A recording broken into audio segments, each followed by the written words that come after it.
Hello again, chaps and chapettes. How are we all doing? It is lovely to see you all again. As always, just a very quick one from me today, guys. Just got up this morning, just been down to my local polling station. Luckily it's only around the corner, but I'm sweating like Peter Andre on Mastermind.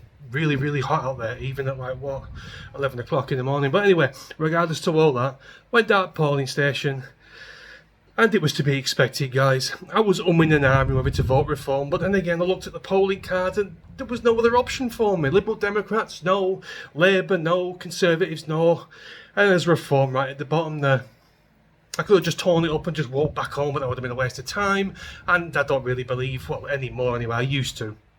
Don't really believe in the protest vote because that doesn't get me anywhere and it doesn't get the country anywhere. If anyone started doing that, Labour will be getting in constantly. I know that a 3% margin of the population actually voting them in, and we can't have that again. We can't have the same catastrophe as it was at the last election. I mean, I know this is only a local election, it's only for councillors, etc., but it still does mean something.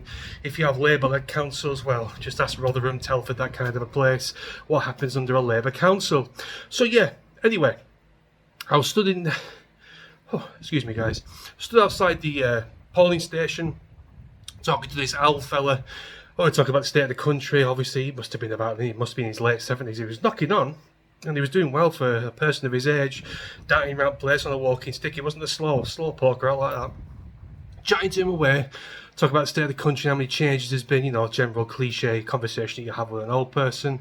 He says he used to be a hardened Labour voter because where I live, is a ex-minor town, and we all know what the minor towns think of, like Maggie Thatcher, the Conservatives, that kind of a thing. So yeah, lifelong Labour voter until 2016, and then he switched his sides. First, he started voting Liberal Democrats, and then once the saviour, the Messiah, Nigel Farage, came back, he turned his sights to reform because he could see the diggy divers coming in and the state of immigration. Now it's destroying the demographic of towns and cities. We've been over this countless times, guys. I'm not going to go through it again. But yeah, I'd like to know who you intend to vote for your local council. You don't have to tell me. It's obviously your personal business. If you don't want to tell me, that's fine. But if you do let me know what you think in the comments. And do tell me who you intend to vote for. Do you intend to vote for anybody apart from Reform UK? I'd be very interested to hear who you are going to vote for. And I'd like to ask you why you intend to vote for that said political party or councillor, or whatever you want to call it. Anyway, guys, that's enough from me. Quickly get some lunch down my neck. And then, yeah, we'll go and earn some money. So, yeah, busy. Enjoy the warm weather, guys. And I'll see you in a bit. Cheers.